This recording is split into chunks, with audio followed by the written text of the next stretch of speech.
یہ قرآن ہم نے اس لیے نازل نہیں کیا کہ تمہیں مشکل میں ڈالیں. یہ ذہن سے نکالنا ہوگا یوتھ کو کہ یار اسلام بڑا مشکل ہے اور یہ کیا ریسٹرکشنز لگا دی اسلام نے. اللہ کہہ رہا ہے نہیں, مشقت اور مشکل میں ڈالنے کے لیے قرآن نہیں بھیجا میں نے, الا تذکرۃ لمن یخشی. یہ صرف ایک ریمائنڈر ہے, تذکرہ ہے کن کے لیے, خشیت والوں کے لیے جو پرہیزگاری کو اڈاپٹ کرنا چاہتے ہیں, ہیومن ورچو کو اڈاپٹ کرنا چاہتے ہیں. ہیومن ورچو ان کا ٹارگٹ ہے, نیکی ان کا ٹارگٹ ہے, they want to become better and better. تو یہ ان کے لیے ایک تذکرہ ہے, ایک ریمائنڈر ہے, ایک میکنزم ہے, مینول ہے, فریم ورک ہے کہ اس کو اڈاپٹ کرو. یہ اللہ تعالیٰ نے ہماری گائیڈنس کے لیے بھیج دیا. تو یہ سمجھنا کہ اسلام میں ہر چیز حرام کیوں ہے. ایک اسکالر نے اس کا بڑا اچھا جواب دیا تھا, ان سے کسی یوتھ نے پوچھا کہ اسلام میں ہر چیز حرام کیوں ہے. انہوں نے کہا اسلام میں بیٹا ہر چیز حرام نہیں ہے, انفارچونیٹلی جس معاشرے کا آپ حصہ ہے وہاں ہو ہی حرام رہا ہے, اس لیے آپ کو لگتا ہے ہر چیز حرام ہے, ورنہ اسلام میں تو بڑی کم چیزیں حرام ہیں. اسلام میں جو حرام کردہ چیزیں وہ لٹرلی آپ انگلیوں پہ گن سکتے ہیں, باقی سب کچھ حلال ہے. تو یہ غلط فہمی ہے, میڈیا نے بھی کریٹ کر دی, ہر چیز حرام جی, ہر چیز حرام. تو حرام کا کنسیپٹ کیا یاد رکھیں.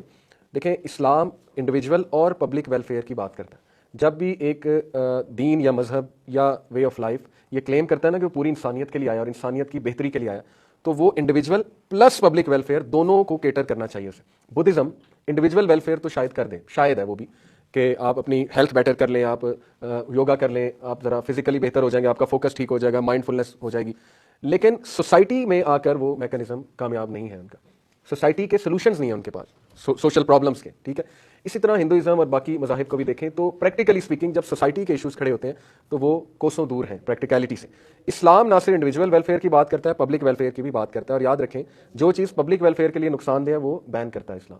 مثال کے طور پہ کوئی یہ کلیم کرے, میں یہ کلیم کروں کہ میں سیٹ بیلٹ نہیں پہنوں گا.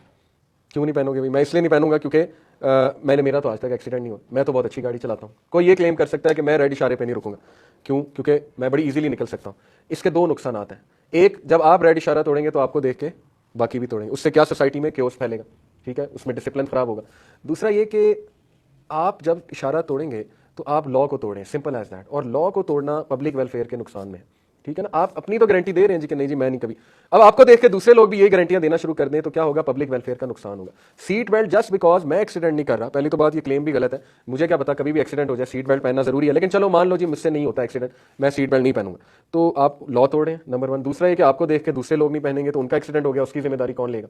تو پبلک ویلفیئر یاد رکھیں. اس لیے اسلام میں جتنے بھی احکامات ہیں وہ انڈیویجول ویلفیئر تو ہے ہی, جیسے مرد اور عورت کا اختلاط وہ پبلک ویلفیئر میں. آپ یہ کلیم نہیں کر سکتے کہ بھائی میں تو لڑکیوں میں بیٹھتا ہوں مجھے تو کچھ نہیں ہوتا. وہ پھر اس کا ایک الگ جواب ہے جو ڈاکٹر ذاکر نائک نے ایک بار دیا تھا کہ بھائی پھر آپ چیک کرائیں مسئلہ کیا ہے. اگر آپ انہارمڈ ہیں اور آپ اٹریکٹ نہیں ہو رہے اپوزٹ, اس کا یہ مطلب نہیں ہے کہ نظر گندی ہے.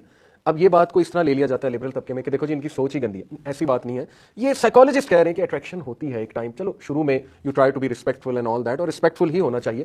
لیکن ظاہر ہے کہ بہت سے ایسے لوگ ہیں, آپ نے خود سٹوری سنی ہوگی, کہ جن کی اٹریکشن پیدا ہو جاتی ہے